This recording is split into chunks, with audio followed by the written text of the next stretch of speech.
Vaheguru Ji Ka Khalsa, Vaheguru Ji Ki Fateh. So today we're going to be doing a discussion on what Vaheguru means to us. And to begin with, I want to bring up a couple of points.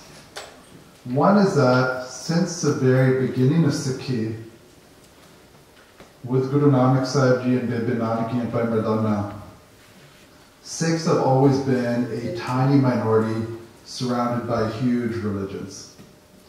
And the two big traditions that have always surrounded us are what we call the Vedic traditions, which is Hinduism, Buddhism, and Jainism, and the Semitic traditions, which is Islam, Christianity, and to a lesser extent, Judaism. Their ways of talking about God or the divine have really influenced our own perceptions of what we consider to be Vaheguru. So much so that when you ask a person to think or say, do ardas to Vaheguru or think about Vaheguru, almost immediately many of us will look up as if God lives in the sky. Moreover, even the paintings that we've done of our Guru Sahibs show Guru Gobind Singh Ji with his eyes upward, or Guru Nanak Sahib Ji with his eyes upward, as if Vaheguru is some type of force looking down onto us. Whereas Bani tells us, where does Vaheguru exist? Everywhere within us. And is there more Vaheguru in some or less in others? Hast Git Ke each samana. That it's both within the Hati and the Gita, the same amount of Vaheguru. So there's no more Vaheguru within one person or the other. And yet we have this very skewed vision because we are surrounded by these traditions which consider this person is more religious than this person, or this person is more spiritual than this person, or this place is more spiritual than this person. Whereas Guru Nanak Sahib Ji was Guru Nanak Sahib Ji was showing us a much more profound and deeper truth. That Vaheguru Sahib Ji cannot be limited. So what we're going to be doing today is trying to compare how Guru Nanak Sahib Ji and Guru Granth Sahib Ji describe or think or understand Vaheguru compared to how Vaheguru is understood in other traditions. Because very often we will use the terminology of the people around us. And this is true even in Bani.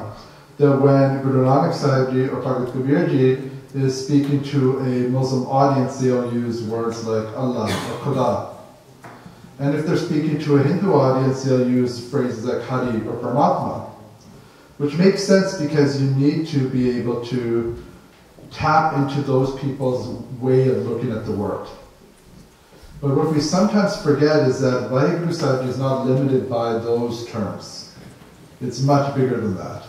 In fact, we have an entire Bani in our morning Nitnem whose main focus is just to break us away from trying to box in Vaheguru Sahib Ji, and that's Jap Sahib Vaheguru Gobind Singh Ji.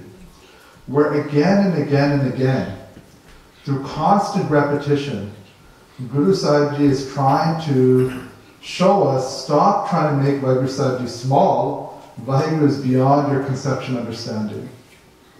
So, the way we understand Vaheguru has another big detriment. It impacts the way we try to connect with Vaheguru, or the way we try to understand Vaheguru. From a Christian or Muslim perspective, if God is in heaven,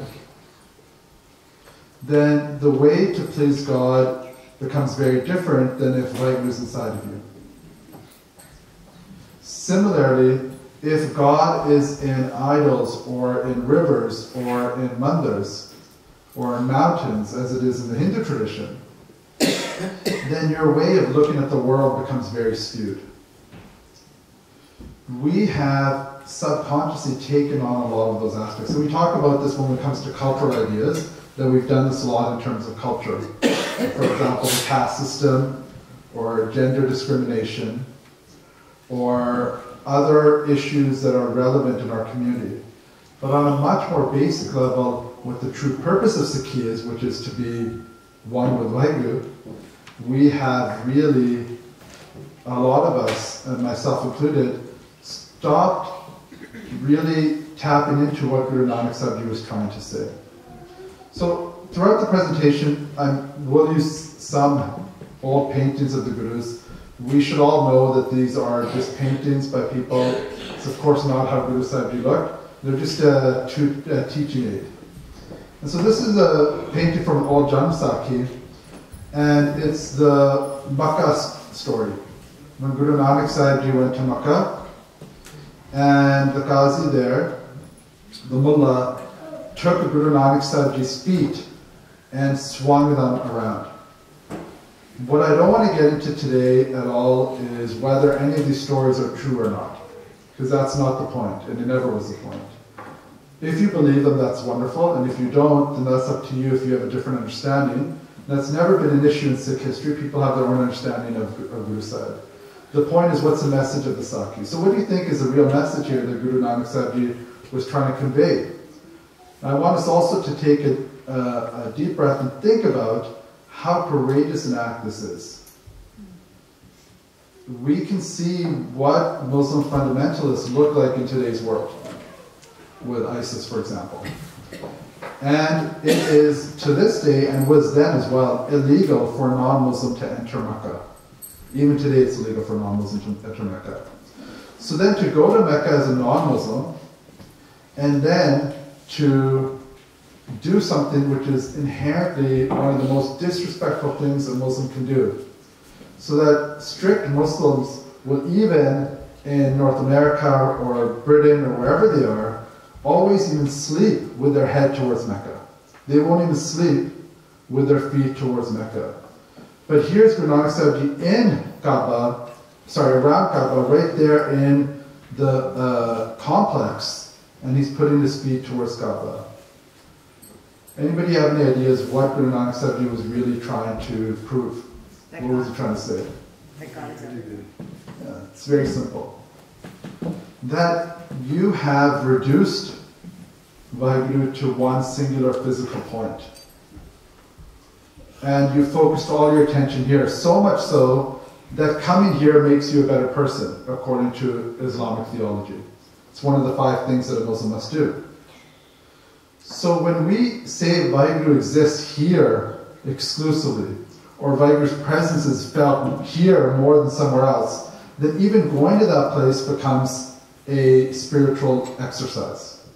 And we can see this much more so in Hinduism, which has all sorts of different places where you can go visit. I was reading recently about Sumer Parbat, where Guru Nanak Sahib Ji went to go visit the yogis, which is recorded in Siddh Ghosh. And that mountain is still there today on the border of Nepal and China in the Himalayan range. You can read the Wikipedia article afterwards if you want and see it. It's a unique mountain because it kind of stands alone. And a strict Hindu will try in their lifetime to go and do a prakarma of that mountain. And the way they do the prakarma is they will stand up, then bow down fully, like what we call a dandot, all the way down, mark with their hands where their hands were when their hands are out, and then move up to that point and then bow down again. It takes them over 2 weeks to go around the whole mountain like this. So why would they do that? It's freezing cold, it's up in the Himalayas, it's horribly difficult, but once you consider this mountain is this religious, spiritual place, then you will go to any ends to try to do something special for it, because you have reduced Vaheguru to a physical place. A lot of Sikhs love to bring up the fact that, Bani backs up this thing from science, or Bani backs up that thing. Guru Nanak Sahib said smoking was bad. The Gurus knew that alcohol was bad. The Gurus understood the importance of gas, which some people are starting to understand now. The Guru's idea of how the universe was created, which we'll get to in a few minutes, is also very much in line with current scientific understanding. But we should be careful when we do this, because science will keep changing. Science will keep evolving. And the Guru sides never had an obsession with explaining Vaheguru through science. That was not their point or their goal.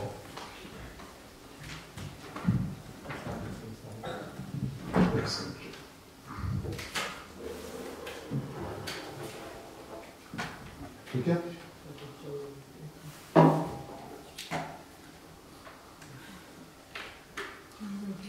So, at the time of Judaism and Christianity's birth, and according to the Quran as well, this is what the solar system looks like.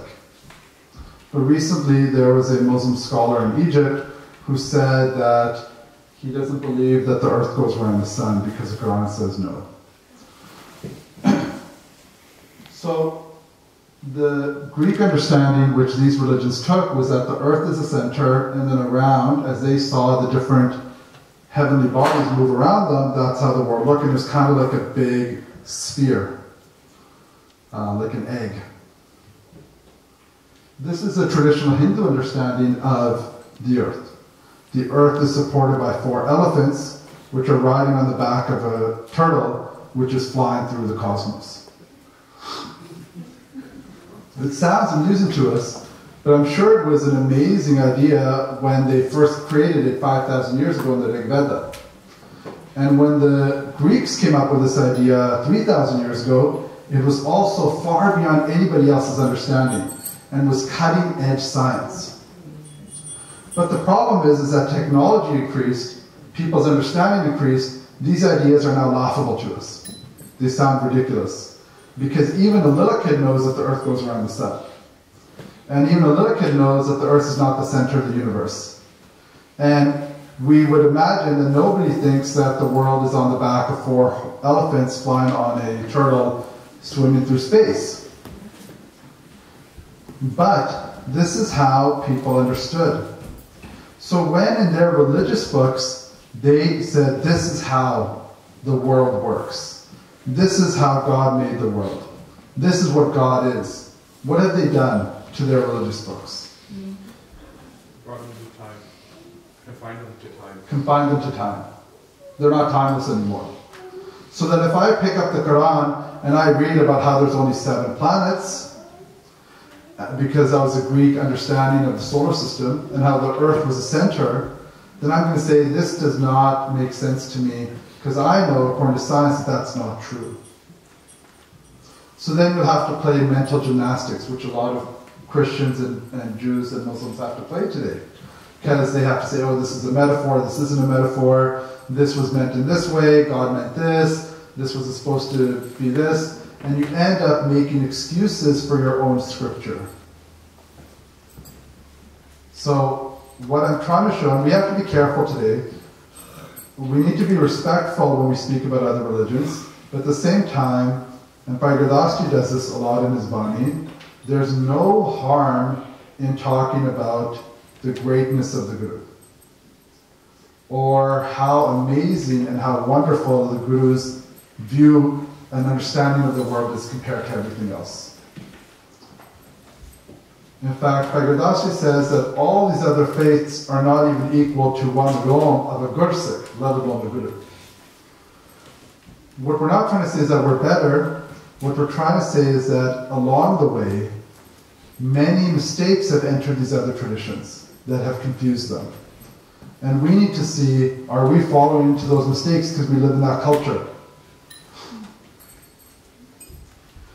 And this is one of the big issues, especially in the Pant today, which is we have fallen into, and this is both an issue in the Western and the Eastern traditions, an obsession with writing and reading and discussing minute points of Sikhi. So that when I, for example, give a talk at a Gurdwara or at a camp, usually there'll be 1 or 2 people, and I'm sure bodies here who also speak have had the same experience plenty of times, who will come up and just want to argue with you right away over how this line of Barney is pronounced, this Sakhi or that Sakhi, is it true or not, what the Maryada should be on this and that. We've become really obsessed with little minute issues, forgetting the bigger issue. Whereas Bani, and this is just one quote, of course, we can find countless examples, literally, within Guru Granth Sahib Ji, where Guru Sahib Ji says, you are not going to get anywhere if you are going to try to understand Vaheguru through books. And by books, Guru Sahib Ji means any type of intellectual pursuit. So this whole exercise of trying to understand the world is good from a scientific perspective, because Guru Sahib Ji wants us to live in the world. Guru Sahib Ji doesn't want us to be out in the jungle. So we need to know what the world thinks of how the world works, especially if we want to have good jobs, we want to be successful as a community, and so on and so forth. There's nothing wrong with learning this. Just as the Guru Sahibs themselves in their time taught the Sikhs science from the Vedas, for example, as Guru Gobind Singh Ji did at Anandpur Sahib. Because those were the best scientific, that was the best scientific knowledge at the time. Guru Sahib wanted Sikhs to be on the cutting edge of that understanding, of that knowledge. But never make the mistake that this will get you to Vaheguru.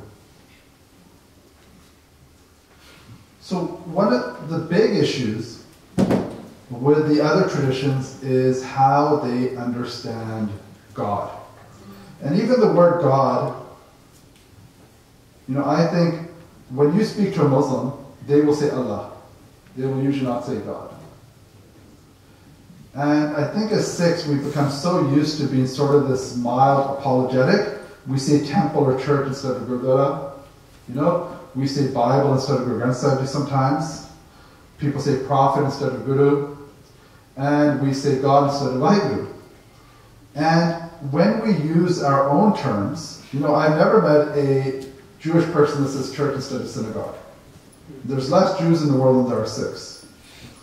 And most people know what a synagogue is. So the point is, if you use your terminology, you will also create discussion. They'll say, well, what's Vaheguru?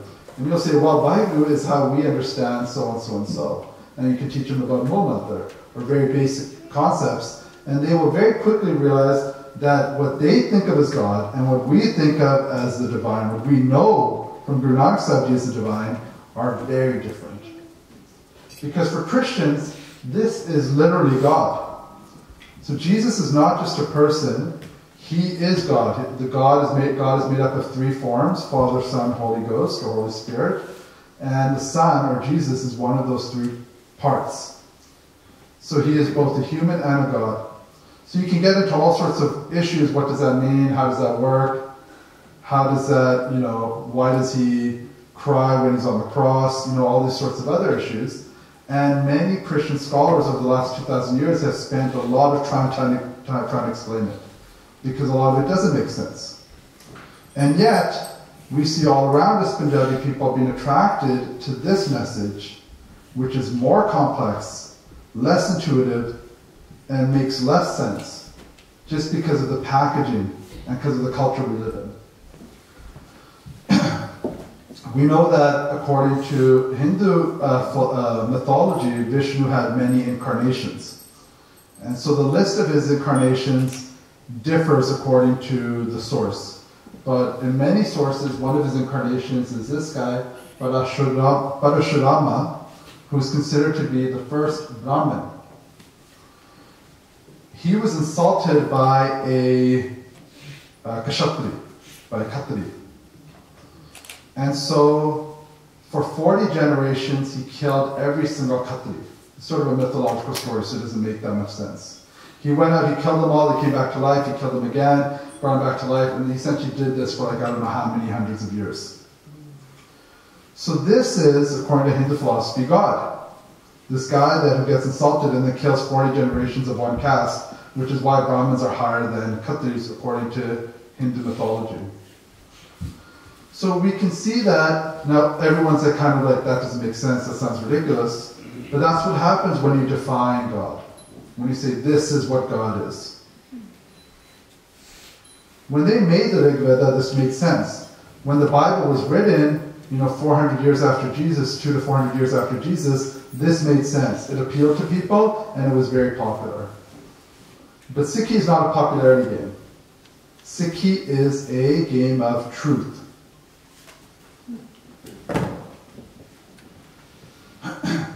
So we can see here in the Shabad of Guru Ram Das Ji's, that Guru Ram Das Ji is explaining what the limits of Vaheguru are. And again, what word do we see? Tera par na paya. Right? Par, there's no end, I can't find you. To kat antar, you're within every soul. Sarvaleha samayjiyo, you exist within everything. Kat antar par brahm parmesar taka ant na paya. So we see words like ant, we see words like kat antar. Guru Ram Das Ji is saying, Tu aad or akampar karta tera par na paya jai jiyo. It's a repeat of this first the first line, of the Shabad, of the 40. Actually, it's a longer, I believe it's an Ashpadi or a Shant. I think it's a Shant. Guru Ram Das Ji is saying here again and again, and we see this message again and again in Bani, Guru Sahib Ji is telling us, there's no limit to Vaheguru. Stop trying to put any type of physical, emotional, spatial, temporal, meaning time limits on Vaheguru. Even time limits. And we'll get to that in a second. Because that is an idea that scientists have only begun to grasp at since Einstein. That Vaheguru exists outside of time even. So, Guru Nanak Sahib Ji tells us here, how can you know meet Vaheguru? And we see a lot of us say this again and again, but the reality is, Bani is telling us again and again, the only way to find Vaheguru is through love. Because love is such a concept that it is an undying force that connects us to the true nature of Vaheguru. And so we have to be careful what type of love we're talking about, and Bani also tells us to be careful. Don't think that the romantic love you have is the love of Vaheguru. That might be a small, tiny taste of it, but it's actually going to corrupt you in the end, because even that love is fleeting. All of that love is fleeting. This is something that will never end. This is such a revolutionary idea. Here, Guru Nanak Sahib Ji is telling us none of this matters. And this doesn't mean that you shouldn't make an effort. This doesn't mean that you shouldn't learn how to box properly. This doesn't mean that you shouldn't keep it in. All those things are essential to put you in the mindset to create a loving relationship with Vaheguru. But the truth is, and we can see this again and again in Sikh history through beautiful stories, that there have been many examples of Sikhs who came with no previous experience, no understanding of Sikhi, but through one experience with a Gursikh, through one experience with Bani, or through one darshan of Guru Sahib, they were able to be transformed. Why? A, because inside they were clean. So we have this idea, we don't need to get into it right now, it's a bigger idea, but the idea that Guru Sahib's kirpa is all around us. Are we ready for the kirpa? Or are we full of gand inside? So there are some people who through bakshish are already at that place where they can get kirpa right away. And we can see examples, for example, from Guru Nanak Sahib's own childhood, where people who had no real understanding, very simple people, were able to just fall in love with Sikhi and become great Gursikhs. And that type of very simple, loving devotion, that's what the Gurus valued the most. Not the sitting there for years and years discussing every little point. Those are also essential, We also have great scholars in our tradition like Vaheguru Das Ji. But at the heart of it is that ability to just fall in love without all of this doubt. The more you read, the more you think, the more you're going to come up with issues. People come up with, how many parts are there in Guru Granth Sahib Ji? Why is the numbering weird in the Patana or issues like that? And they start to get doubts in their mind. Because instead of coming at it from a loving place, they're coming at it from an intellectual place.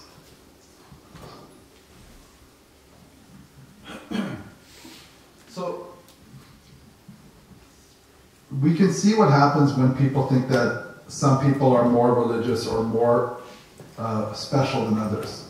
So a really disturbing example recently that's come out in the news is with ISIS, where these men will rape these Yazidi girls, which is a small religious minority in the Middle East, and they would be doing their namaz before and after they raped them, because they said this is a religious act.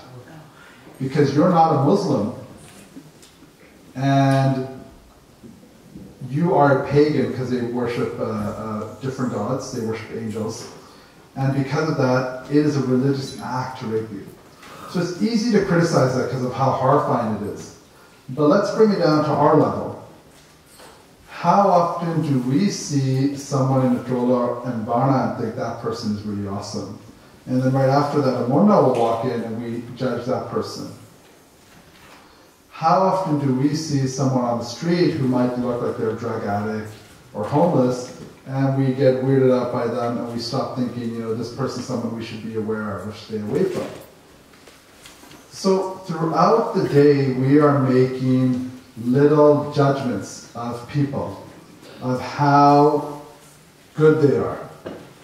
And we're not basing it on actions, we are basing it only on our perception.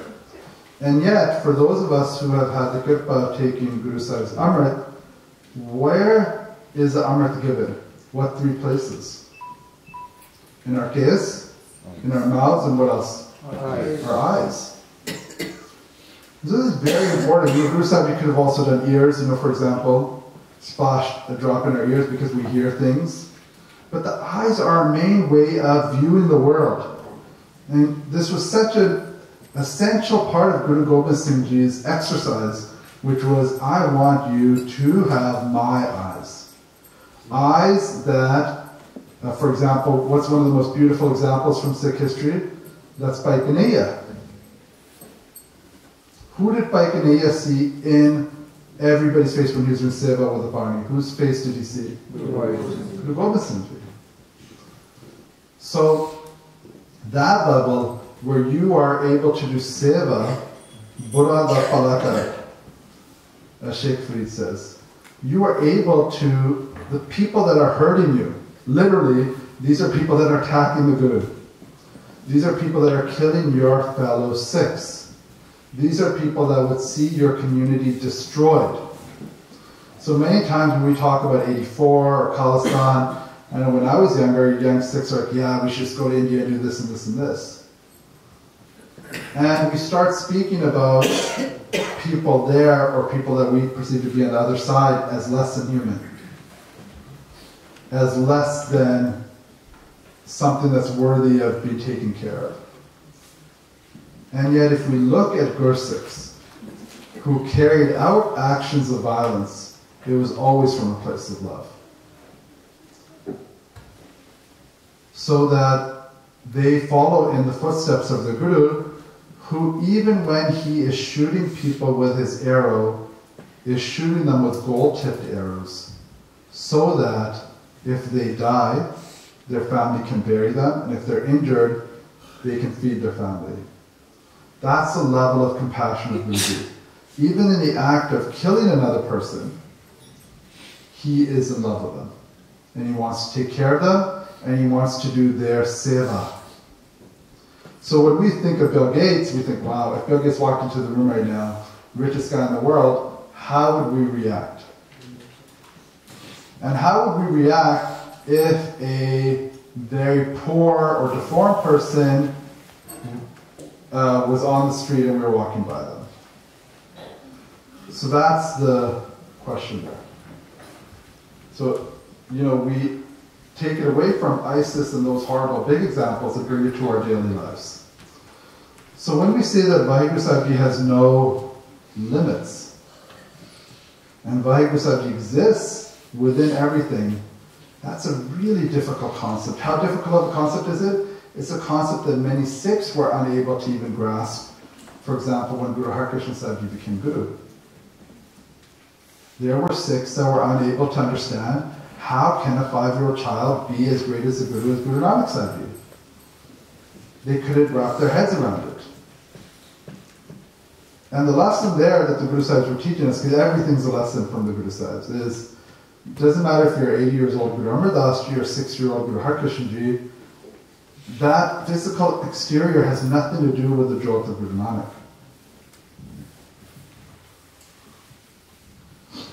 This is a nishan of Guru Arjan Sahib Ji's Mool Mantar, and I want to talk a little bit about the qualities that Guru Nanak Sahib Ji teaches us about Vaheguru in Mool Mantar and throughout Bani. So we use the word true a lot. Vaheguru is true. Satanam. What does that mean that Vaheguru is true? Does anybody have an idea of what we mean by true? Constant, unchanged, the same from whatever you're angry with. Yeah. Because the nature of truth is something that is always true. So real truth is something that can't be made false in the future.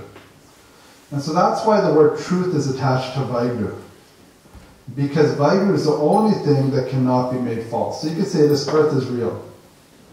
Right? But will this earth be here in, I don't think it's 10 billion years or something, when the sun will expand and destroy it? It's not going to be here, right? So eventually things, Guru Nanak Sahib says in Bani to people, these houses that you make, that you think are so great, they're going to be destroyed. The mountains that they're on are going to be destroyed. Things that we think are very real, like mountains, continents, earths, planets, suns, even they have a lifespan, and even they will be destroyed. So the earth isn't true then, because one day it's not going to be here. The sun won't be here one day. But what is the one thing that will always be present? Vaheguru. That's what true means, from my understanding.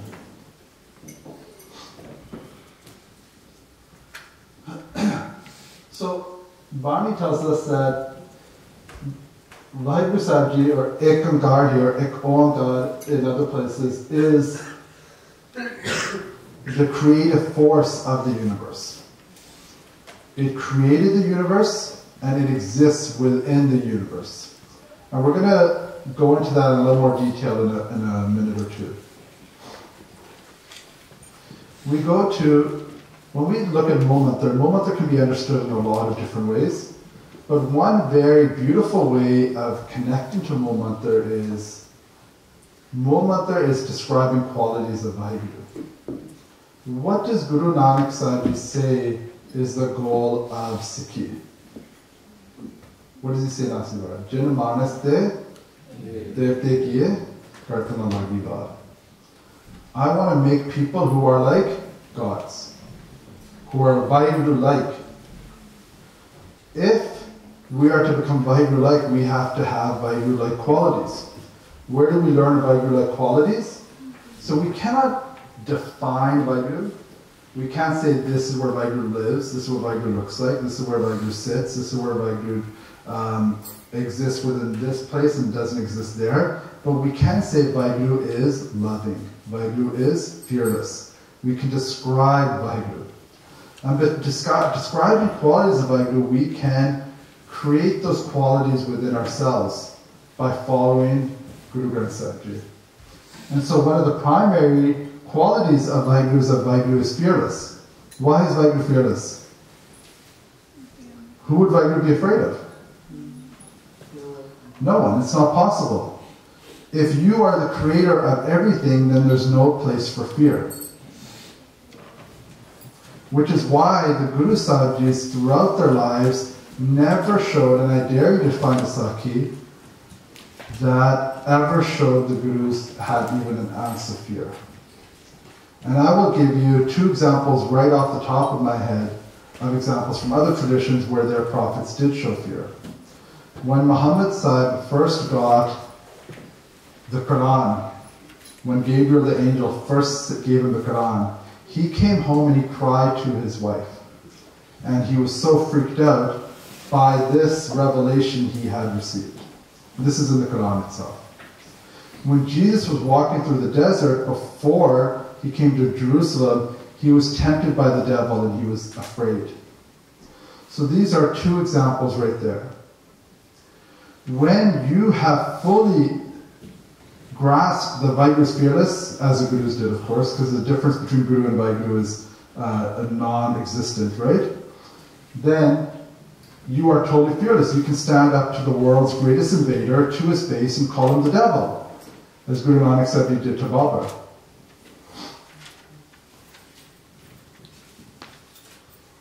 Similarly, Vaheguru Sahib Ji has no enemies. And so this is a very difficult concept because as a Panth, we constantly have been, from our beginning of our history, attacked. And people have tried to destroy us. And so you say, how can you not have enemies but also be fighting against people who are destroying you? And we can see examples from Sikh history. You have an obligation to defend those who cannot defend themselves, to stand up for your community, to stand up for your Panth, but it should come from a place of love. So that, can anybody have stabbed Guru Hargobind Sahib Ji in the back more than Pende Khan? Here is somebody that Guru Sahib Ji raised as a child, gave more respect than he even gave respect to Bhai Gurdas Ji, for example, or Bhai Bidhi Chand. And this person that Guru Sahib Ji gives so much respect to would lead an army to attack and destroy Guru Sahib, and then engage Guru Sahib in one-on-one combat to try to kill him. And still at the end, this story is even more, we talk about Jali Mukti quite a bit. The Jali Mukti came back and fought for Guru Sahib Ji and died for Guru Sahib Ji. Here's a guy who died fighting against Guru Sahib Ji. And Guru Hargobind Sahib Ji still took him in his godi and still gave him bakshish. That's love. So, very difficult exercise. I was talking to a Gursikh recently, and he challenged me. He said, every day, I want you to try to do ardas for someone who has hurt you in your life. Wow. He said, do ardas for someone who has really hurt you. And I have to tell you, it is the hardest thing in the world. It's very difficult. And I have not been able to fully do it. Because those who have really hurt us, even at the back of your mind, when you even see a memory of them, or something that even links up to them, your blood starts to boil, or your heart starts to beat fast. To be able to do ardas for them. So we say Sarvata Pala a lot, but when we actually talk about a specific person, can we do it? It's a big challenge. That's what Bani asks of us.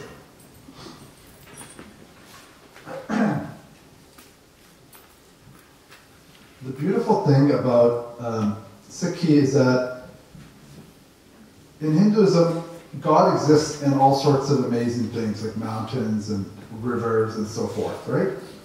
And that's kind of a cool idea because you go there and you think, oh, this is a holy place. But Guru Nanak Sahib Ji has created a much more beautiful vision of the universe for us. And every night in Soila we sing this, Gagan Methal, that this entire world is an arati for you, Vaheguru Sahib Ji. So that Vaheguru Sahib lives within everything.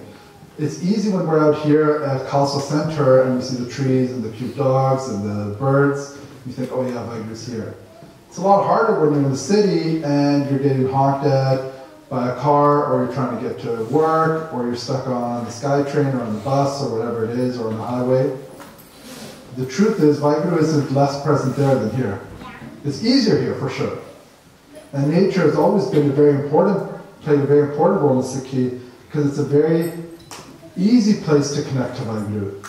But the reality is that everywhere we go, once we're in that place, we can connect to Vaheguru. I was reading Professor Purna Singh's Spirit of the Sikh, and he used this beautiful quote. He said, the goal should be that when a person meets you, that you have that much peace inside of you that for them, coming to you, it's like being in nature.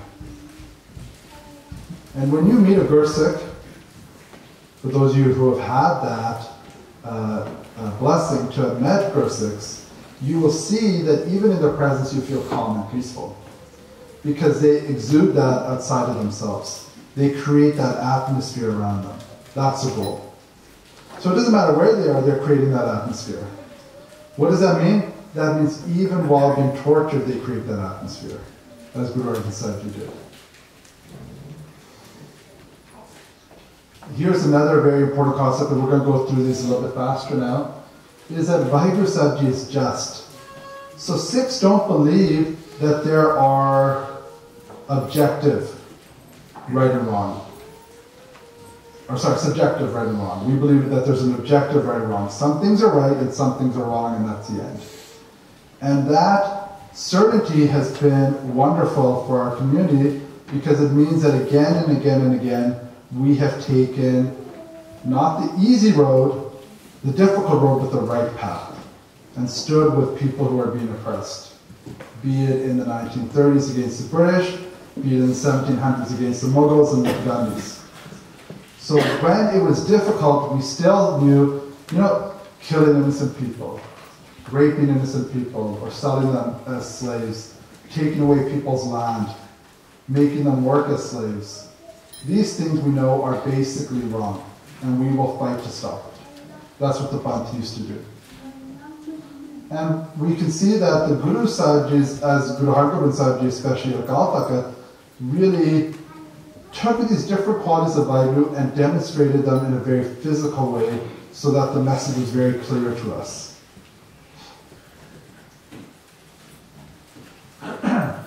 And this leads to this very cool idea that Vaheguru Sahib Ji is sovereign.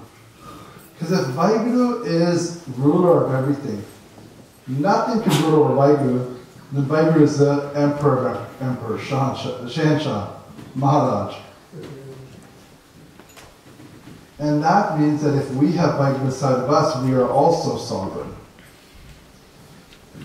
For example, when we go to the Langar Hall, or to the Gurdwara, for example, we say, Gurdwara Sahib, Nishan Sahib, City Sahib, right? We say Japaji Sahib, Anandpur Sahib. We add Sahib to the end of everything. This is not an Indian tradition. Hindus don't do this, and Muslims don't do this. Sahib is a word of sovereignty. It means that this thing is royal. It means that nothing controls this thing but Vaheguru. This is a Sikh tradition. Even within the way we speak about ourselves, Bhai Sahib, right? We put these terms, attach them to ourselves. This is Guru Sahib's Kirpa, making us sovereigns, making us princes and princesses of Guru Gobind Singh Ji and Mata Sahib Kaur. So being sovereign is an essential part of Sikhi. We're not going to get into that today too much. You might have other talks about more Panthic things during the week, or you already have. But I want to get into this idea, which we touched on a little bit earlier. How is the universe created? So we see here a Shabad of Guru Nanak Sahib Ji's and a Shabad of Guru Gobind Singh Sahib Ji's. Both of them telling us very basically that Vaheguru Sahib Ji existed and then brought the universe into existence in an instant, which matches up very closely to how science understands it today. That there was nothingness to some extent, and then there was a Big Bang. Which is great that it matches up, but that's not something we need to be showing off about, because that's not how Sikhs ever showed off. We don't need to prove our religion is awesome. It is awesome. It's awesome because Guru Nanak Sahib Ji made it awesome, right? So, Guru Gobind Singh Ji says, right after Tegh Bahadur Sindhi Kar Nona Dyavitai, the next line is Khanda Pritne Saad Ke Jin Sat Sin Saad Upaya. So the Khanda represents Vaheguru Sahib Ji, which made the physical world. So what does this mean? And here's an important distinction. Einstein teaches us that time is relative to space. So that time can't exist unless you have physical reality. So before the universe was created, there was no time, because how do you measure time if there's no world? We don't need to get into too much, it's complicated stuff, I don't really understand it very well myself. But Bhai tells us the same thing, that before the physical world was created, there was something that existed before that, and it's before time. It's Ad Sach. It's before Jagat, before time, it's primal. It is existing. So Vaheguru Sahib Ji existed. How long did Vaheguru Sahib exist? There's no way of measuring it. Where did Vaheguru exist? What did it look like? What was it like? Guru Nanak Sahib Ji says, there's no way to know. Arbad Narbad Tandukara. Complete darkness. Because there's no light sources. It's without our ability to perceive. We can never understand it. Then Vaheguru Sahib Ji made creation and infused itself within creation, so that creation and creator were the same. But, and here's a big thing to remember, Vaheguru Sahib Ji is not limited by the universe. Vaheguru exists within the universe. Vaheguru Sahib permeated the universe. That was Vaheguru Sahib's love and kirpa for us, that it created itself within the universe, but it is not limited by the universe, because one day this has to die. Everything has to die, besides Vaheguru. Everything that's created, so if the universe is created, it has to be destroyed. One day the universe will be destroyed. That does not mean Vaheguru will be destroyed. So it's a very big idea. We should understand it on a basic level, but understanding this isn't going to get us anywhere spiritually. It's just to know how amazing Vaheguru is. It's to make us in awe. That's why Guru Nanak Sahib is teaching us this. To tell us, this is incredible. This is amazing. Look at how wonderful Vaheguru is. It exists even before all of this was even created. And it will exist after all of this is destroyed. That's what Guru Nanak Sahib is teaching us. So, Bhai tells us this, that Vaheguru is within creation, but Vaheguru is not immersed in it. Not immersed, Vaheguru is not stuck in it, I guess I would say. That's key to remember. So, we see sometimes in Bani that Guru Sahib Ji will be writing or revealing a Shabad, or Bhagat, or one of the Bhagats will be revealing a Shabad where they talk about Vaheguru like they're far away. And that they're longing to go meet them. They want to go see them. And then in other Shabads, Guru Sahib Ji talks about how Vaheguru is right there in front of them. And they can feel their presence right there with them, within them. So why the distinction? Anybody have any ideas? Why is sometimes Vaheguru spoken of as far away and sometimes as very close and present? Anybody have any ideas? Anjali? I think it's our ego that separates us. But once the ego goes, we realize that Maharaj is with us. So that's a very good idea, and that's one of the keys of Bani, is that as you read Bani and develop a relationship with Guru Granth Sahib Ji, different Shabads will become attractive to you. And you will start to focus on different Shabads. And as you progress, as you take your Sikhi seriously and you work on it, you will see that the Shabads that are appealing to your mind will change. Because as your level of spiritual growth increases, so too does your perception of Vaheguru. When you begin, Vaheguru can seem very far away. When we are at home and we have a lot of stress going on, and there's a difficult situation in our lives, we can feel very lonely. And in those times, the Shabad that talks about Vaheguru as, please Guruji, come to me and help me. Please come to me, can be very appealing and beautiful. It can bring strength to our heart. And at other times, you will feel the presence of Vaheguru Sahib Ji right there with you. So these things are, and there's a lot of different meanings behind it. That's a very gross oversimplification. But remember that Guru Sahib Ji is writing Bani for many different spiritual states and personality types. And that's why, people say, why is Guru Granth Sahib Ji so long? Why is he not just Jeffrey Cyber this moment there? It's a pretty ridiculous question, but the point is that, Barney is, and people say it a lot, it's an ocean and a treasure. And it truly is, because when you read Barney, you develop that relationship, you will see different aspects of it really speaking to you directly. And as you grow, that will transform. So what to keep in mind is not that this means that Vaheguru Baba Buddha Ji, when he would lead the Sikhs to Gwalior, to do Prakarma of the jail, to be close to Guru Hargobind Sahib Ji, don't think that Baba Buddha Ji didn't understand that Guru Sahib was with him all the time. He knew that. He knew that he didn't really need to leave Harmandir Sahib to be close to Guru Hargobind Sahib Ji. But that is a pyar of the Sikh with the Guru. Similarly, Sukha Jinda didn't even have the chance to take Amrit. But when they were executed, they died doing Jekare, because they felt the presence of Guru Gobind Singh Ji right there with them.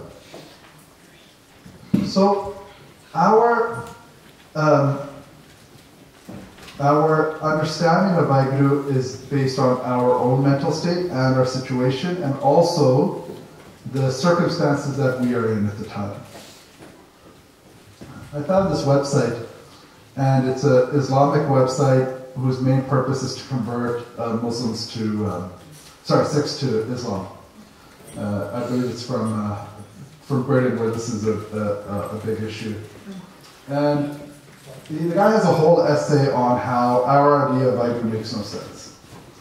And so by cherry picking quotes from Bani, which are badly translated, and based on conversations he's had with Sikhs who are themselves ill-informed, he comes up with the idea that our idea of Vaheguru is nonsense. And the unfortunate thing is that our idea of Vaheguru is so simple that people can look at it and think this doesn't make sense, but it's intuitive. I promise you that if you teach your children what Guru Nanak Sahib says about Vaheguru, it makes more sense to them than what any other religion says. You just say simply, Vaheguru's in you, Vaheguru's in the birds outside, Vaheguru's all around you, Vaheguru loves you. Every kid loves that idea. It's amazing, it's powerful. Instead of saying Vaheguru's the sky in the sky, if you do bad things he's going to get mad, he's keeping track, you're going to go to hell if you do something bad, you're going to heaven if you do good. Sometime in the future he's going to come back to earth, he's going to judge you, dead people are going to come out of the graves and they're going to go to heaven. So that does not make as much sense as what we're saying. The point is, how are we describing it? How are we explaining it? And the point is that it's understanding the idea that Vaheguru is both within creation and outside of creation. So I want to now go to the last part of the lecture quickly, which is, how do you develop this relationship with Vaheguru? This is a quote by Professor Teja Singh from the early 1900s. And he says, the aim of life, according to the Sikh Gurus, is not to get mukti or heaven, but to develop the best in us, which is Vaheguru, which is God. So he's using Christian terms here because he's writing for a British audience. But that's the point he's trying to make. That Vaheguru Sahib Ji, our goal in life should just be to become more Vaheguru-like. That's it. And that's why Bani says, don't worry about salvation. Don't worry about what you're going to get. Don't worry about any rewards. All you need to worry about is how can I get close to your Jannah. That's it. Because once you develop that loving relationship, everything else takes care of it. So, you put it in metaphors that we understand. So for example, it's like a dog with its master. For those of you who have a dog, right? She's crazy, she runs off. Then she gets scared and she comes back home. She doesn't care about the fact that how she's going to get home, what she's going to do when she gets home. All she's got in her mind is, I got to follow my smell and get back to my house, back to my master, and then I'll be safe, and he'll take care of everything. That's the dog's only do. We got to be like a dog. That our goal is we just want to get back to Guru Sahib Ji. We just want to get back to Vaheguru, and that should be our primary focus and forget everything else. So too often we get into, but how, what do you do when you get there, what will it be like, what will it look like, what happens when you're there, do you see awesome things, do you get darshan, do you get this or that, and we're getting so far ahead of ourselves, we're missing the very first point, which is all you need to do is have pyar, loving devotion. So we can connect with Vaheguru in many beautiful and different ways. And Guru Sahib Ji has given us that option by being creative through kirtan, for example, or through gatka, or through art. We can have a transformative impact on the community around us, but more importantly for ourselves. Because Vaheguru is also creative. Karta Purakh. Vaheguru creates. Human beings should endeavor to create, not to destroy as much as possible. Sikhs need to learn how to be truthful and just, because Vaheguru is truthful and just, which means seva. It means being sovereign, being proud of our dastars, being proud of our qatars, and understanding the importance of our takas and our shastras and so on, and our nishan sahibs and so on, and what purpose they serve, how they make us free, and how we feel that freedom. But people ask, how do we get Khalsa, for example? It's a word no one's supposed to say anymore, but how do we get it? Regardless of, as a community, what our goal should be, what I believe or what you believe, the ultimate reality is that every Sikh should be a walking Khalsa. Because Baba Bhota Singh and Baba Garja Singh stood in the street and said, we are the sovereign Sikh nation, and we are going to tax you whoever goes by. They didn't say, you don't have a government, you don't have a bureaucracy, you don't have a constitution, you don't even have an army. You guys don't even have proper weapons, all you got is a sorka. They didn't care about any of that. Their sovereignty was given to them by Guru Gobind Singh Ji, and that's all that mattered. So they stood on the side of the street and they started asking for taxes to prove that Sikhs were still alive and that we are always sovereign. That's Sikh sovereignty. We already talked about Bhai, but there's a lot of shabads in Guru Granth Sahib Ji that have the same idea.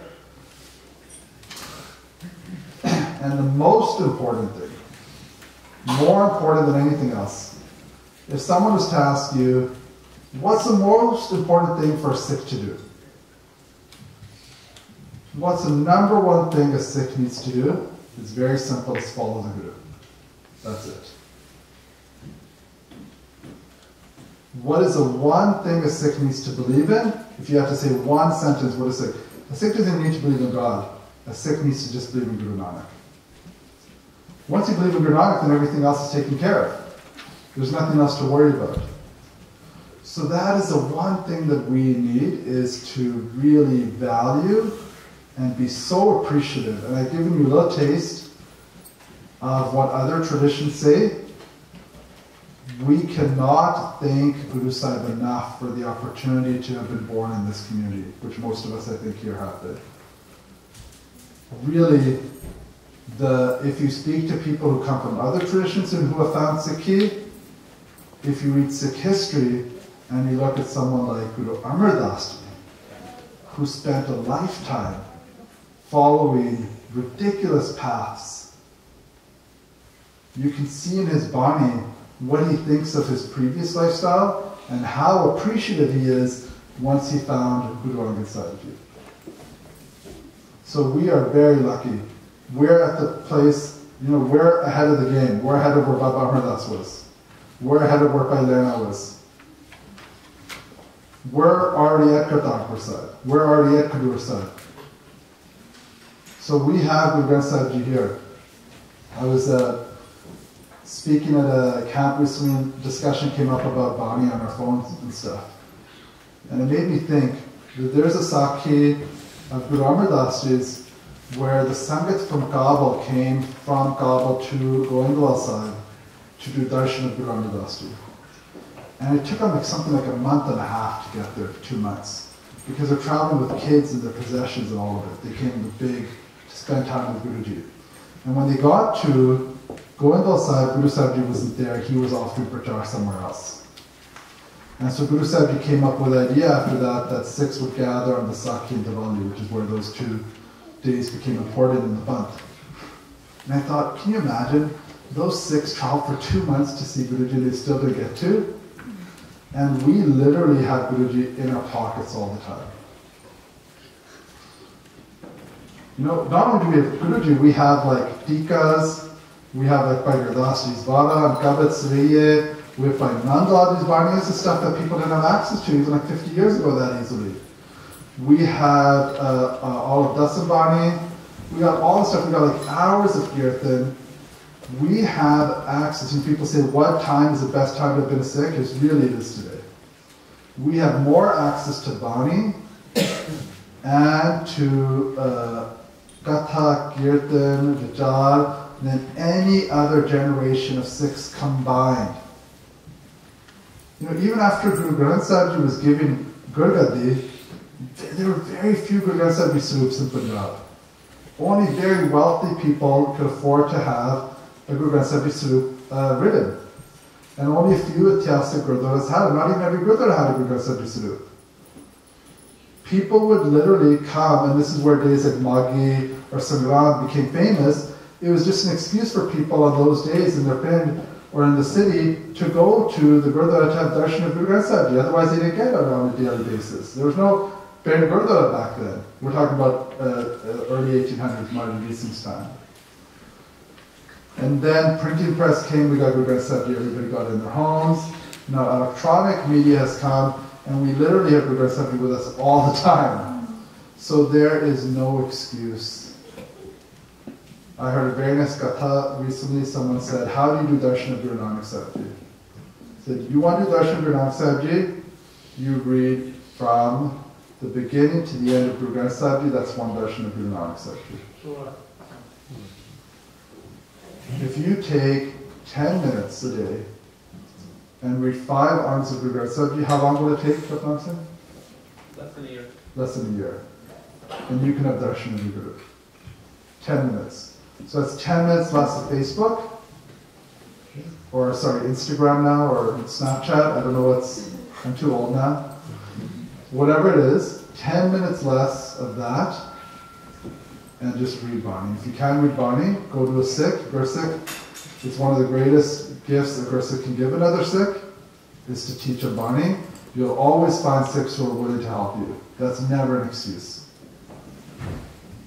Once you start, and there are people, if people from other religions who can't read Gurmukhi can learn how to read Guru Granth Sahib, there's no excuse for us. Start with 5 angs a day, start with 3 angs a day, and when you first read Guru Granth Sahib Ji, don't read a tika. Don't become obsessed with every line. Fall in love with the Bani first. Develop a relationship with Bani. Over time, as you gain a relationship with Bani, then go and delve deeper. But a lot of times we get stuck, oh, what does this shabad mean? What does this mean? What does that mean? We spend 80% of our time doing that, 20% of our time reading the Bani, and we nowhere. And the ras, the anand of the Bani is gone. I'm not saying those things aren't important. I use them too, obviously, for the presentations. We all do. They're very important. Great Gursiks have done a lot of seva to create them, but you first have to develop a relationship with Bani. So we all need to do that, and that is how we can understand Vaheguru, because we have been blessed with a perfect Guru.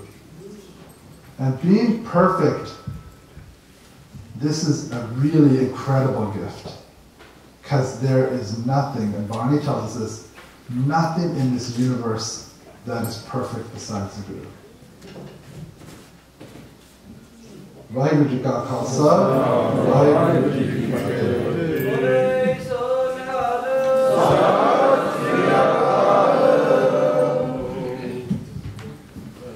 Do we have time for any questions, or I don't know if anybody has any questions or comments? Anji? my first attempt, I've been trying to read through Guru Granth Sahib, and I'm reading it in English. Okay. Is that okay?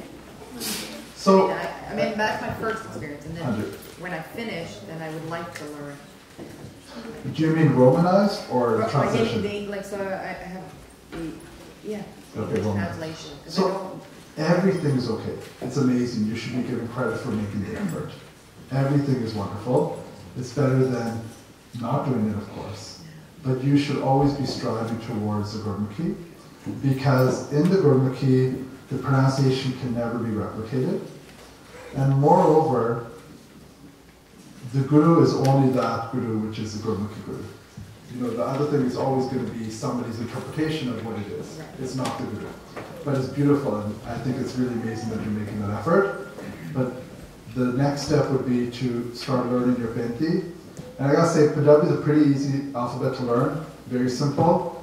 You learn your Maharani, and then you can read Bani essentially. It's not difficult. Guru Angad Sahib Ji has given us a great gift with Benti. It's really an amazing thing. You know, go out there and try to learn Mandarin, and you'll just be like, wow, we are really lucky having been born reading Gurmukhi.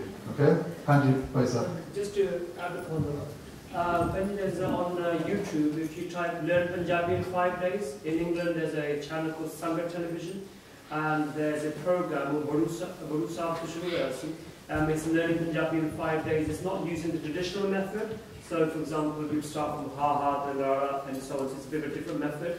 I've used that in prison for teaching the Punjabi prisoners who don't know Gurmukhi. And Maharaj is good for they've learned the basics, so it's quite good. So if anybody's interested, or if you are, okay. One of my other questions is, you said that you found that somebody told you to ardas for even the enemies. And that's one of my biggest, no, I don't have enemies, but people that, you know, might hurt you. be jealous of you, or they might want to attack you because now you're at a different level. And how, like, maybe I'll put this out to the Sangha, is how do you find that compassion to ignore that and to still rise above? Is it just to constantly do body and somehow the light will shine? It's presented to everybody, because you said you yourself have a challenge of that. Yeah, I don't think I'm any better than any of you. So, the sloka that Japji said is a really important lesson. Masakat, effort. Effort's really important. So we can only keep making effort, and whatever happens, happens. So the focus should be only on ourselves. Barney tells us, don't worry about what other people are doing. Don't worry what other people are saying. So I had this last slide just showing, 4 different great Gursikhs, or 5, who have connected with Guru Sahib Ji in different ways. Through Bani, through Kirtan, through Seva, through local activism, or some of them through various forms, many of those.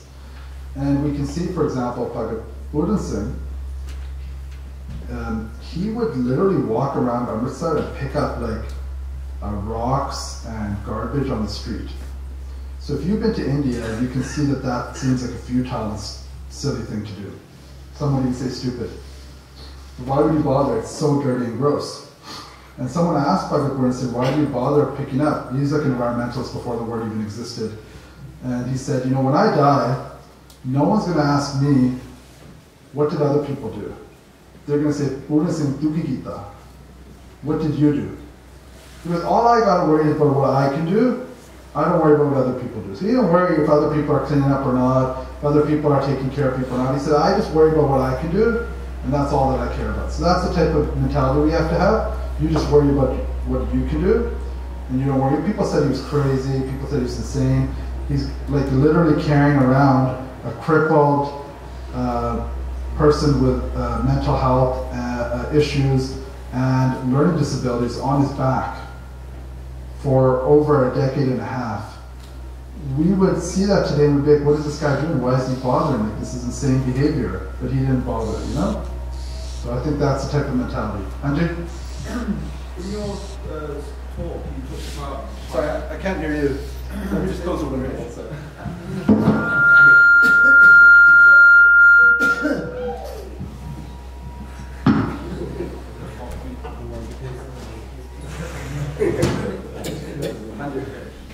Stand up. Thank you.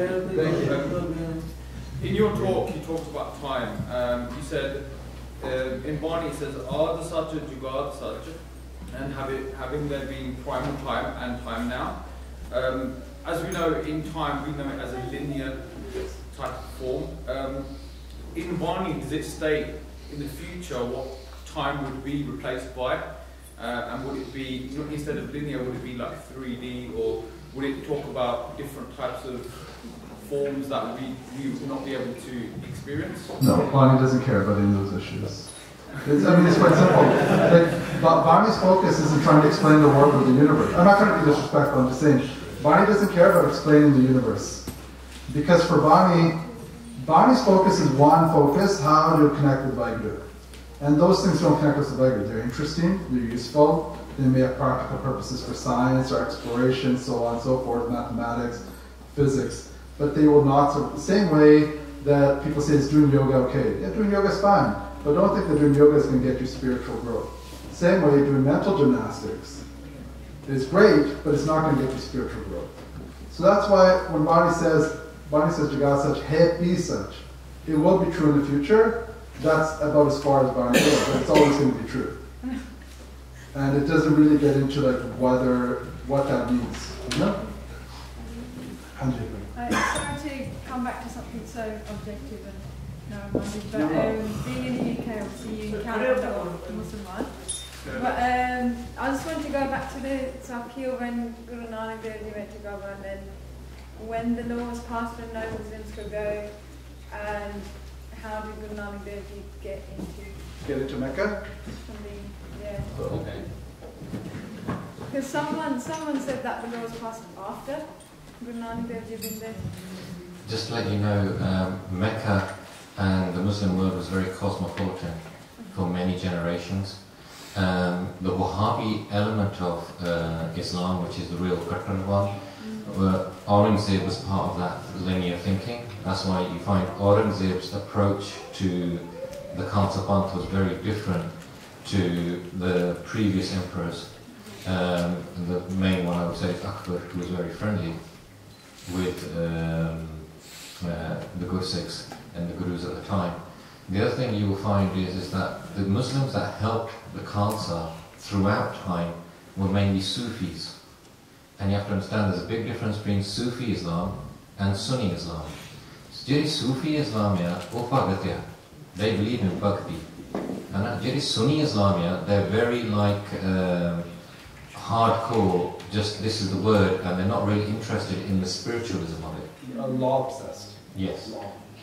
And in terms of Mecca, before I think it's only a recent thing, I think it was only in the early 40s and 50s of this century is the only time when they banned non-Muslims going to Mecca.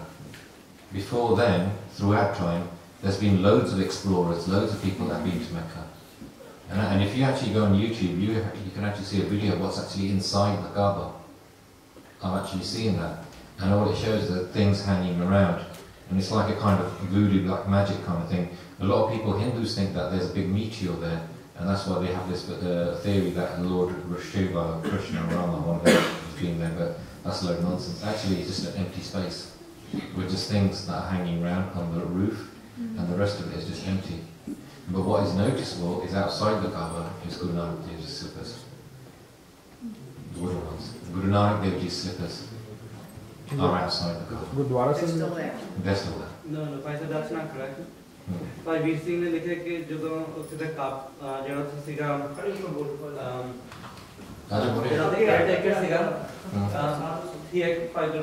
Bhai Dr. Veer Singh जी ने अपने टीके में लिखे कि he actually became Guru Sahib said तो जो तो आया he moved to Punjab, he brought the slippers back.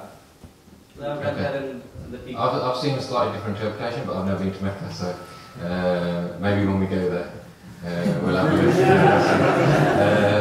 But one thing is indisputable, and that is that Guru Nanak Dev Ji changed millions of Muslims. I once read an account that at the time when Guru Nanak Dev Ji passed the Guru Gaddi on to Guru Angad Dev Ji, that there was 15 million practicing Sikhs around the world. Yeah, and that spread out of a much larger geographical location than probably is now, because now you've got Sikhs in Australia, UK, Europe, Canada, etc. But you have to understand, in them days, you had Sikhs all over Baghdad, Afghanistan, all these people, Patna, there was a massive, there's populations of Sikhs all over India, everywhere, because the Gurus travelled everywhere. And therefore you have to look at the concept of where did these Sikhs come from? You know, and logically you can say half of them were probably Hindus and half of them were Muslims. So you talk about Guru Nanak Dev Ji brought in millions of Muslims into the Khalsa path. And bear in mind that at the time a lot of people think that Orane or Amrit Nishakya, but that is wrong, because although Charan Paul basically. So even like Bhai Mardana was not a Muslim as such, because even the Bhagats, people refer to them as Hindu Bhagats and Muslim Bhagats. I don't believe they were Hindus, I don't believe they were Muslims. I believe they went beyond religion. And that's why we refer to them as Bhagats. Because if you look in Guru Granth Sahib Ji, the biggest critic of Islam is probably Kabir. His Bani, time and time again, I've got a presentation on it, slates Islam to the max. And if anyone spoke the way that he spoke about Islam now, there'd be fatwas on that person. You know? And he was a huge critic of Islam in the same way Bhagavad Namji was a huge critic of Hinduism. So you have to think that these people were beyond religion as such. You know? But in terms of before the current trend of what's happening in Islam, which has gone really right-wing, but it's always swayed this way and that way. But in terms of the Middle East, there was periods, especially in previous empires, civilizations, where they were very moderate and were open to everyone. Any other questions for Bhai? Vaheguru Ka Khalsa. Before Japnam Singh tells you what's going to go on next with the workshops and everything, we want to introduce something quick to you. This is what we call the Sikhi Shorts. Sikhi Shorts is where we're just going to introduce some concept to you within 2 minutes, just to get you thinking about it, so that when you are in your workshops, or when you say you've got Viji's lecture, you've got something else as well which you can discuss. The first Sikhi Short I'm going to do today, and probably one in the Varasab tonight as well, because I want to discuss something about how we do Seva of Maharaj, because I think that needs to be discussed here. The Sikhi Short I'm going to do today is basically our approach to Seva. Now, one of the things that we discussed yesterday was about activism. We feel that there's a lack of activism here in North America. You guys can agree with that or disagree with that. We're just putting out thoughts to you. The thing is your approach to it. Because what I often find is that some people are very motivated and committed to doing certain projects. Let's say at a camp like this, or talks in Gurdwaras, or running schools, etc. And they want people to support them. And loads of people are passionate about akam kana, but often they find that the people around them are good-hearted and but they're just too laid back. And I've often found this in Australia, where people are generally laid back, and also in Canada, where people are sort of laid back as well. And I'm comparing that to the way people are in UK, because in UK, if you're in the north, where we are, people are generally laid back, and that's why it's a good place to do business, because everyone else is lazy.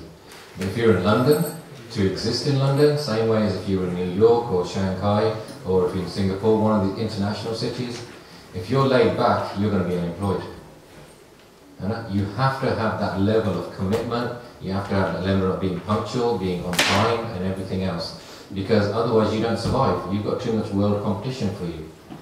So, in my business, I have this thing, it's something I took from Gurmat, and it's used in America as well, because the same concept works there. And it's like the motto of a business. And my motto for all my staff, I've got 81 staff, is when excellence becomes tradition, greatness knows no limits. You might have heard that, because Americans use that as well. When excellence becomes tradition, greatness knows no limits. So let's think about that. For me, when you're doing seva, or you're running a business, it's your approach to it.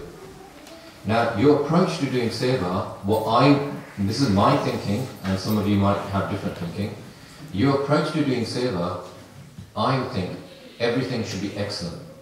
Excellent is the highest level. So, if you're washing dishes, as a good Sikh, you should be thinking, how am I going to manage this panda in the most excellent way possible? Tusi langar bana rahe hain. How am I going to make this langar in the most excellent way possible? You're delivering a lecture. How am I going to do this in the most excellent way possible? You're doing Guru Maharaj's seva. How am I going to do that in the most excellent way possible? Because when you start thinking about it, if you do it very casually, are you doing justice to that seva? Or is that your lazy guna transferring in from what would be a bhakti or everything? Because I once said to a good Sikh, look at your kripan. And they looked at their kripan, they pulled it out. Because a lot of people are so used to just having their kripan like that, they hardly ever pull them out. They don't even look at their kripan. I goes, look at your kripan. Is your kripan rusty? And he looked it out and he looked at it, yeah, it is rusty. I goes, well, that's a sign of your jivan is rusty. Because they're good Sikh here, their shastras should be perfect. Because on one side you have your shastras, which is your books of learning or your Gurbani, Santya, etc. On the other one you have your shastras. And your attention is all about what you approach kiya to your Sikhi. Now let's look at this in more depth. You are doing seva for the Sangat.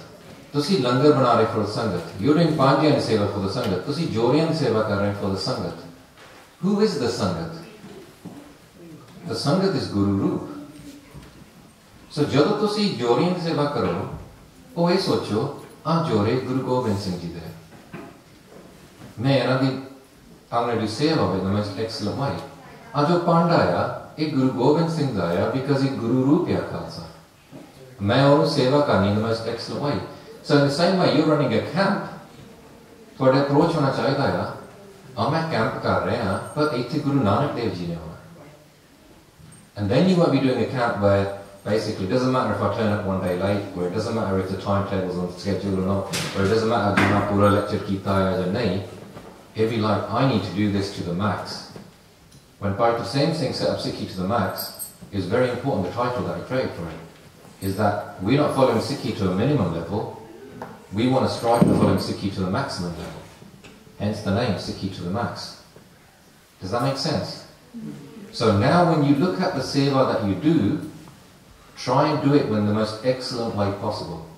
And think about it, it's a little seva, it might be just a Jodian seva, but it's not a little seva. Because it starts Sangati seva. Does that make sense? And therefore, think of it, मैं गुरु ली कर रहा है, मैं गुरु ली कर रहा है, मैं कितना इन सब तो बढ़िया तरीके ना कर रहा.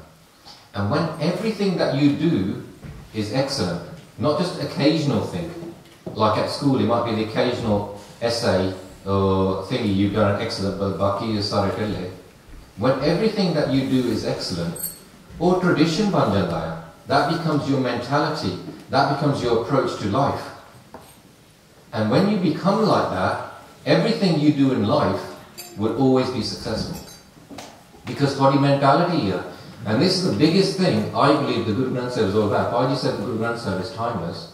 The Guru Granth Sahib is always going to be timeless because the Guru Granth Sahib is about your mind. And human beings' minds won't change over time. Your mind was the same 3,000 years ago. The only thing difference was that your technologies were different. Your mind is going to be the same in 2,000 years ago, in time. You'll still have a clash of fighting with Gam, Kro, Lo, Monkar, and try and find Sats and Tok Dea Tara. It's always going to be that. That's why the Guru Granth Sahib is always going to be relevant and it's always going to be timeless. Does that make sense? So now when you do seva in these camps, Idna sochya karo, I'm just idna seva karni hai and I'm going to do it in the most excellent way possible. Main vadiya to vadiya idna seva karni, and you'll find it will transform every aspect of your life. Because your mindset, approach to every task becomes like that. Any questions on that? Okay. So that will also make you, when you're doing projects and activism, so much easier, because then people, all of you become reliable, and Jirif is Gursik Seva Kardeya, they know that Aame task Dittaya, the artist task Keno Chal Gaya, Une Pura Karda Hai. And that's what we want. We want reliability. And then you will achieve more and more projects because everyone will be more imaginative about what they want to do because they know that I've got so many people I can rely on around me. Satsang ke asare, Prabhsyo, Ranglaye. So when it is not just in terms of Nama Bhakti, it's in terms of Bhaktic things as well. It's all Satsanga the Asarya, but if the Satsangat see the Guru in every seva that they do, then it becomes that much special what you're doing. Everything is a blessing. Think about it, you're collecting blessings of the Guru. Every seva that you're doing is a blessing. Treat it as a blessing because that seva can be taken away from you and blessed to someone else. And then that's what I. So treat it as a blessing, something special, and I want to do it in the most excellent way possible. Lord, you maaf karna. Vaheguru ji ka khalsa, Vaheguru ji